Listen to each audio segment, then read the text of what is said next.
Hello, everybody, and I welcome you to the very first mentoring session of your nano degree, and it is the nano degree of the self-driving car engineer. And yes, I'm super excited to finally meet my personal student group, so to meet all of you. And I think it is the very best way if I start with introducing myself first, and then I would love to know more about you guys. And to keep this short and also in a neat way, I would love to know that everybody says his name, his age, where or he or she is from, and let's do also the favorite activity, so that we also get like a personal note from each other, and why you decided to join the nano degree program, so that everybody knows from each other those key facts. And yes, I start at this point. So my name is Simon. I'm 28 years old and I'm from Germany. And to tell you about my favorite thing to do is actually playing basketball, since I'm tall and I love to do it, and it's really fun to play it with my friends. So you know my favorite hobby now, and why I actually joined the self-driving car engineer nano degree is because I love this kind of technology.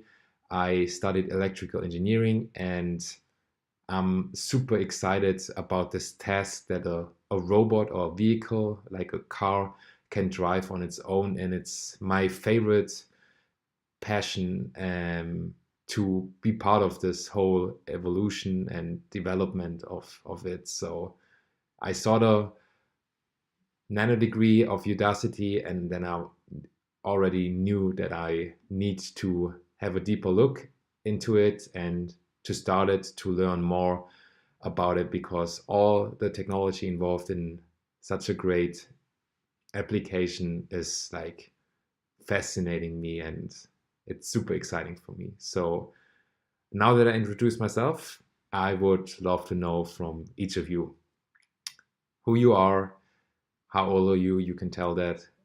What's your favorite hobby, to give it a personal note, and why did you choose to start the nano degree? All right, perfect. So now that everybody introduced him or herself, I would start this very first session by giving you a tiny introduction into your first project. And the very first project is about computer vision. This is the first part of the first term of your nano degree. And within your computer vision section, you have several projects, and the very first one is actually called advanced lane finding. So there you need to find a lane, the lane that potentially a self-driving car can drive. And you can see this in this image. It's dyed in the color green. And get before we dive deeper in this, I would actually like to emphasize that at any point, at any given time, if you have a question and you feel like this one needs to be answered, straight away interrupt me and let me know what your question is, and we try to solve it within our group. So it's not doesn't even need to be me answering this question or trying to find an answer. It could be anybody. So this is like a session that everybody is involved in, and I like to involve everybody with. You can see this later with my questions that I'm going to ask into the round, and feel free to interact. This is like a platform and a chance that we can interact about a topic like land finding. So feel free and don't be shy. And yes, let's start with land finding. And for the land finding, there's a pipeline out of several steps, but for this first session, we actually just look at the very first two parts of the project. And the very first part of it is the camera calibration, and the second one later would be the different color channels. Okay, so those two for the very first session. So before we start with those two, what do you think, why is computer vision so important for self-driving cars? So yeah, exactly.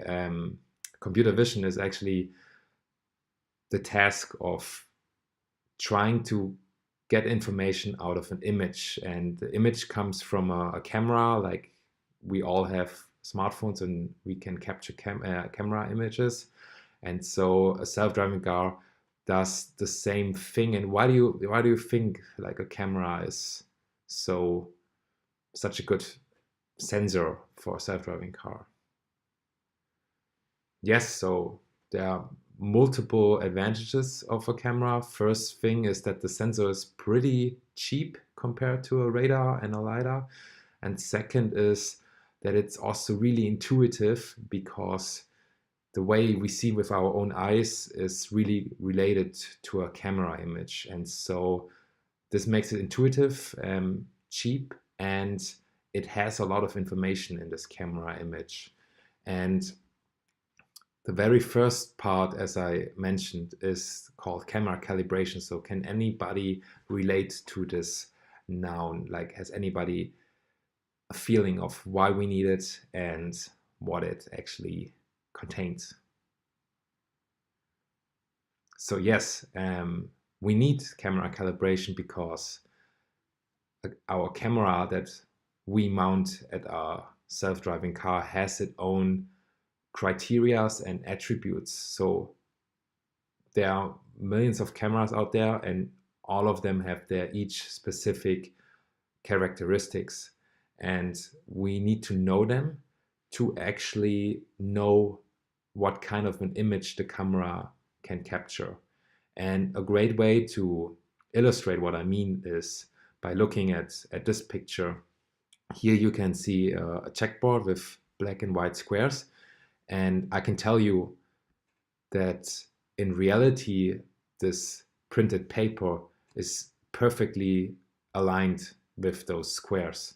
And here in this captured image, it actually looks like that those colorful lines, as you can see them, they are not perfectly straight. They actually look a little bit bended. So why do you think they look a little bit bended? So yeah, this is actually the specific characteristics of our camera. And many of you maybe have seen a GoPro, which has like a really fisheye way to capture an image, so that it actually has a broad angle to capture a lot. And this camera here has also this effect, like a way less than on a GoPro, but it's still there. And we actually call this fact distortion. And because we want to get rid of it, we call it distortion correction. And you can see it here on the left-hand side. There is the raw image of a camera. And after distortion correction, you can see the image on the right-hand side. And there, the squares actually look perfectly squared. Whereas on the left-hand side, as we saw earlier, it looks like a little bit bended, like in a fisheye kind of a way.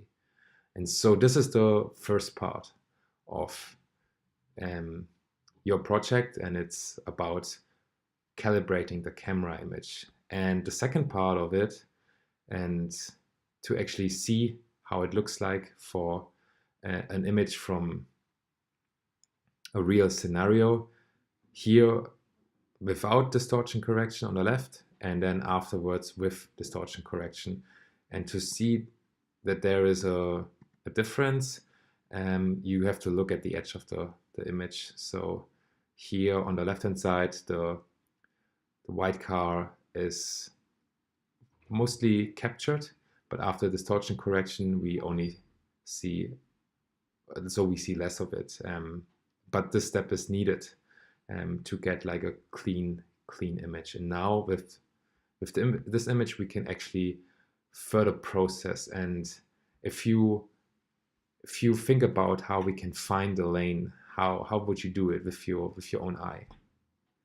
So yes, we see the lanes, and on the left hand side there's this yellow lane, and on the right hand side there is the white dashed lane, and everything between those two lines we call it a lane. Yeah.